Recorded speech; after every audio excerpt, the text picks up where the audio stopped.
সুপ্রিয় দর্শক, আমরা এসেছি জয়পুরহাটের আক্কেলপুর উপজেলার গোপীনাথপুর মন্দিরে।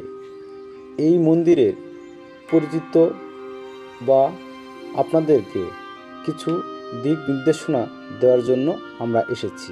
গোপীনাথপুর মন্দিরে রাস পূর্ণিমার মেলা এটি ঐতিহ্যবাহী উৎসব, যা সাধারণত রাস পূর্ণিমার সময় পালিত হয়। এই মেলাটি মূলত ধর্মীয় এবং সাংস্কৃতিক ঐতিহ্যবাহী মিশলে এটি একটি বড় উৎসব। এই মন্দিরটি রাসলীলার সময় বিশেষভাবে সাজানো হয় এবং ভক্তদের ভিড় জমে। রাস পূর্ণিমা উপলক্ষে মন্দিরে কীর্তন, ভজন এবং অন্যান্য ধর্মীয় আচরণ পালিত হয়।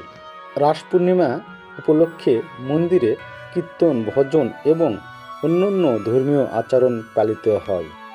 মন্দির চত্বরে এবং আশেপাশে মেলার আয়োজন হয়, যেখানে বিভিন্ন ধরনের খাবার, হস্তশিল্প এবং খেলনা বিক্রয় করা হয়।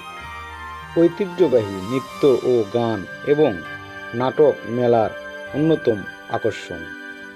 রাস পূর্ণিমা কৃষ্ণের রাসলীলার সঙ্গে সাম্প্রতিক এবং এটি ভক্তি ও আনন্দের প্রতীক। মেলায় আসা মানুষ ধর্মীয় ভাবনার পাশাপাশি সাংস্কৃতিক বিনোদন ভোগ করেন। ধন্যবাদ প্রিয় দর্শক, ভিডিওটি শেষ পর্যন্ত দেখার জন্য। ভিডিওটি ভালো লাগলে লাইক এবং শেয়ার করবেন, তার পাশাপাশি ফলো করে সাথে থাকবেন। ধন্যবাদ।